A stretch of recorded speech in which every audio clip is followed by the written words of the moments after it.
Assalamu alaikum. Today we are going to start another topic of educational psychology. This is also very important topic. इससे पहले हम लोगों ने classical conditioning के बारे में पढ़ा है. अभी हमारा आज का जो टॉपिक है वो ऑपरेंट कंडीशनिंग है. ये भी एक बिहेवियरिस्ट अप्रोच है, बिहेवियरिस्ट का टॉपिक है. और बिहेवियर को चेंज करने के लिए हम लोग कैसे चेंज कर सकते हैं थ्रू चेंजिंग द इन्वायरमेंट. इस पे ही एक एक्सपेरिमेंट किया गया था और ये जो एक्सपेरिमेंट है ये बी एफ स्किनर ने किया था. Let's begin the topic. B.F. Skinner, an American, presented operant conditioning. B.F. Skinner ने operant conditioning का experiment पेश किया था and he was an American. It is also called instrumental learning. इसको instrumental learning का नाम भी दिया गया है. Assumption इसमें ये की गई थी, behavior is strengthened by the reinforcement which is given after desirable response. ये कहते हैं कि बिहेवियर को हम लोग स्ट्रॉन्ग कर सकते हैं अगर हम लोग रीइंफोर्स करें हर डिज़ायरेबल बिहेवियर के बाद. रीइंफोर्समेंट एक बिल्कुल से एक अलग और एक बहुत ही बड़ा टॉपिक है. रीइंफोर्समेंट का मतलब ये है किसी भी चीज़ को रीइंफोर्स करना, एक बिहेवियर को रीइंफोर्स करना, उसको फोर्स प्रोवाइड करना. वो नेगेटिव भी हो सकती है, वो पॉजिटिव भी हो सकती है. इसको बज़ दफ़ा पनिशमेंट वगैरह के साथ एसोसिएट किया जाता है, लेकिन इसमें पनिशमेंट और रिवार्ड नहीं आता. इसमें बेसिकली होता रिवार्ड ही है, लेकिन बेनिफिट या फिर सक्सेस के हिसाब से वो डिफरेंट होता है. रीइंफोर्समेंट का एक टॉपिक पे एक अलग से टॉपिक पे बनाऊंगी. यहाँ पर रीइंफोर्समेंट को सिर्फ इतने अल्फाज में समझ लें कि रीइंफोर्समेंट का मतलब रिवार्ड है. रिवार्ड जो बिहेवियर के एक डिज़ायरेबल बिहेवियर प्रोड्यूस करने की वजह से मिलता है उसको रीइंफोर्समेंट का नाम दिया गया. Consequences determine whether that behavior should be reported or not. Consequences ये डिटरमिन करते हैं, हालातों वाक़यात ये डिटरमिन करते हैं कि इस बिहेवियर को रिपीट करना है या नहीं करना. Law of effect. इसमें पहले हम लोगों ने थॉर्नडाइक के लॉ ऑफ लर्निंग पढ़े हैं. उसमें लॉ ऑफ इफ़ेक्ट जो है वो पेन और प्लेयर का प्रिंसिपल है. ये बिल्कुल सेम उस प्रिंसिपल को फॉलो करता है. ही performed experiments on rats in a box called Skinner box. उन्होंने इस एक्सपेरिमेंट्स को परफॉर्म किया था रैट्स पर और उसको एक बॉक्स में बंद कर दिया था और इस बॉक्स का जो नाम है उसको स्किनर बॉक्स का नाम दिया गया. A hungry rat was left in Skinner box. एक हंगरी कैट को एक भूखे रैट को स्किनर बॉक्स में कैद किया गया. He made some random movements. उसने कुछ, अब देखिए ना, रैट अगर एक बॉक्स में बंद है तो वो ऑब्वियसली मूवमेंट ही करेगा और वो पहले वो रैंडम मूवमेंट होती हैं. And accidentally press lever. और फिर वो एक्सीडेंटली क्या करता है, लीवर को प्रेस कर लेता है. ट्रायल और एरर यहाँ पर आ जाता है. ट्रायल और एरर का भी हम लोगों ने लर्निंग पढ़ी थी, learning by trial and error. उसका भी यही था कि पहले हम लोग ट्राई करते हैं, गलत होता है, ट्राई करते हैं, गलत होता है, ट्राई करते हैं, सही हो जाता है. ट्रायल एंड एरर ये वाली लर्निंग है. और एक्सीडेंटली उससे वो लीवर प्रेस हो जाता है, जिस लीवर के ज़रिए उसको फूड मिलनी होती है. And got food. रीइंफोर्समेंट. यहाँ पर फूड जो है वो रीइंफोर्समेंट है. It had a pleasant effect on a rat. Rat इससे खुश हो जाता है, उसको इससे एक प्लेजेंट इफेक्ट मिलता है. And rat repeated the behaviour. और रैट जो है वो इस बिहेवियर को रिपीट करता है और इससे क्या होता है कि ये वाला जो बिहेवियर है वो मजबूत हो जाता है, स्ट्रेंथ हो जाता है. यहाँ पर एक मैंने पिक्चर शो की है. इस पिक्चर में क्या है जी, इस पिक्चर में वो स्किनर बॉक्स के बारे में बताया गया कि स्किनर बॉक्स इस तरह का था. उसमें एक रैट है, रैट के सामने एक लीवर है. पहले इस रैट को इस बॉक्स के अंदर डाला जाता है और जो लीवर है उसको रखा जाता है. जैसे वो लीवर एक्सीडेंटली दबता है, उसके सामने जो उसका जो डिस्पेंसर ट्यूब है उसके ज़रिए फूड उसके सामने आ जाती है.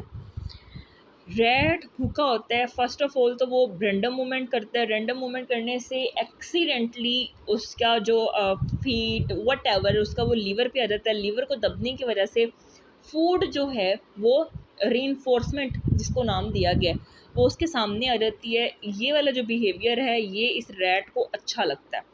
रैट इस बिहेवियर को अडॉप्ट करना चाहता है. तो रैट क्या करता है, Aahista Aahista trial and error से सीख जाता है.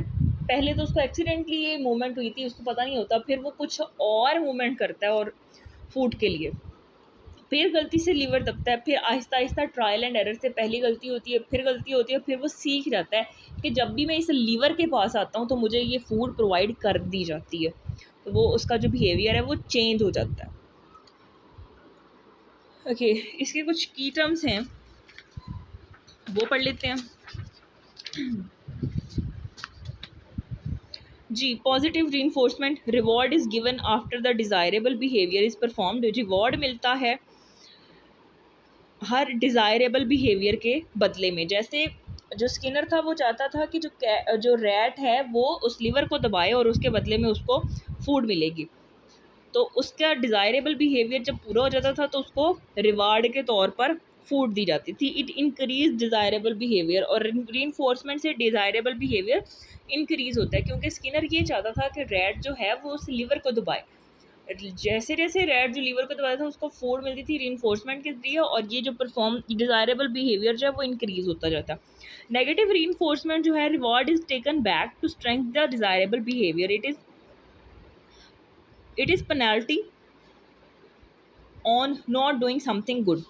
अच्छा, नेगेटिव रिस्पॉन्स के बदले में नेगेटिव रीइंफोर्समेंट जो है वो ये है कि रिवॉर्ड को वापस ले लिया जाता है, ताकि जो पर्सन है या जो ह्यूमन बीइंग है या लिविंग बीइंग है वो उस डिज़ायरेबल बिहेवियर को स्ट्रॉन्ग करने के लिए दोबारा करे। इट इज़ प्लेंटी और नॉट डूइंग समथिंग गुड। ये मतलब एक तरह से इसको पेनल्टी का नाम दिया गया ताकि जो पर्सन है या लिविंग बीइंग है वो समथिंग गुड परफॉर्म करे। इसकी यहाँ पर आपको एक और एग्जांपल देती हूँ। बच्चा जो है वो अच्छे मार्क्स लेता। पेरेंट्स बच्चे को कहते हैं कि तुम अच्छे मार्क्स लो, इसके बदले में तुम्हें ये ग्रेड लेने के बदले में हम तुम्हें मोबाइल फ़ोन जो है वो गिफ्ट करेंगे। ठीक है, बच्चा क्या करता है, बहुत ज़्यादा मेहनत करता है, अच्छे मार्क्स लेता है, और पेरेंट्स जो हैं उसको मोबाइल फ़ोन गिफ्ट कर देते हैं। अब बच्चा क्या करता है, बच्चा नेक्स्ट जो सेमेस्टर है या जो नेक्स्ट क्लास है उसमें बच्चे की परफॉर्मेंस डाउन होना शुरू हो जाती है with miss use of mobile phone. Mobile phone पे ज़्यादा टाइम देता है, बुक्स को कम टाइम देता है। लेकिन मोबाइल फ़ोन क्या था, रिवॉर्ड था, लेकिन उसने इसको मिस यूज़ किया। अब बच्चे उसकी ये दिया गया था रीइंफोर्समेंट के तौर पर कि बच्चे ज़्यादा अच्छे से पढ़ें, और बच्चा जो है उसको लगे कि मैंने ये एक अच्छा काम किया तो मुझे इसके बदले में ये चीज़ मुझे गिफ्ट के तौर पर मिली है। बच्चा क्या करता है, बच्चा उस रिवार्ड का गलत इस्तेमाल करना शुरू कर देता है। पेरेंट्स क्या करते हैं, पेरेंट्स वो रिवार्ड को वापस ले लेते हैं ताकि जो उनका डिज़ायरेबल बिहेवियर है, पेरेंट्स का डिज़ायरेबल बिहेवियर ये है कि बच्चा पढ़े, स्टूडेंट जो उसकी लर्निंग इम्प्रूव हो, ना कि लर्निंग डिक्रीज़ हो। तो क्या करते हैं, उस रिवॉर्ड को वापस ले लेते हैं ताकि उनका जो डिज़ायरेबल बिहेवियर है वो स्ट्रेंथन हो, ना कि उनके रिवॉर्ड के बदले में बच्चा जो उसको मिस यूज़ करे। Hope you guys have understand about reinforcement, positive reinforcement and negative reinforcement. ठीक है, पनिशमेंट जो है ये बिल्कुल एक अलग टॉपिक है। पनिशमेंट के बारे में पढ़ लेते हैं। Punishment is given for removal और extinction of undesirable behaviour. Punishment तब की जाती है जब हम लोग कोई अनडिज़ायरेबल बिहेवियर को रिमूव करना चाह रहे होते हैं। It is given on doing something bad और रॉन्ग। ये तब दी जाती है जब कोई इंसान जो है बुरा ये करता है। Punishment decreases the behaviour. Punishment क्या करती है, उस बिहेवियर को डिक्रीज़ करती है। पनिशमेंट तब दी जाती है जब हम लोग को किसी अनडिज़ायरेबल बिहेवियर को ख़त्म करना चाहते हैं ताकि उस बिहेवियर को कम किया जाए। और जो नेगेटिव रीइंफोर्समेंट है उसकी मैं पहले बहुत अच्छे से एग्जांपल दे चुकी हूँ। मिक्सअप ना कीजिएगा, आप इनको डिफरेंट वे में याद करिएगा। तो आप बार बार इस वीडियो को देखिएगा ताकि आपको इस चीज़ की समझ आ जाए। टॉपिक्स जो हैं थोड़े से समझने की ज़रूरत है, मुश्किल बिल्कुल भी नहीं है। In operant conditioning response come first, stimulus come later. इसमें क्या होता है, इसका और क्लासिकल कंडीशनिंग का ये डिफरेंस है कि इसमें रिस्पॉन्स पहले आता है और स्टिमुलस बाद में आता है, जबकि क्लासिकल कंडीशनिंग में स्टिमुलस पहले होता था और रिस्पॉन्स बाद में होता था उसका। नेक्स्ट जो है पेवलो के और स्किनर के, हम लोगों ने कुछ यहाँ पर कंपैरिजन किया हुआ है और उसको पढ़ लेते हैं। पेवलो ने जी क्लासिकल कंडीशनिंग को पेश किया था और स्किनर ने ऑपरेंट कंडीशनिंग को पेश किया था।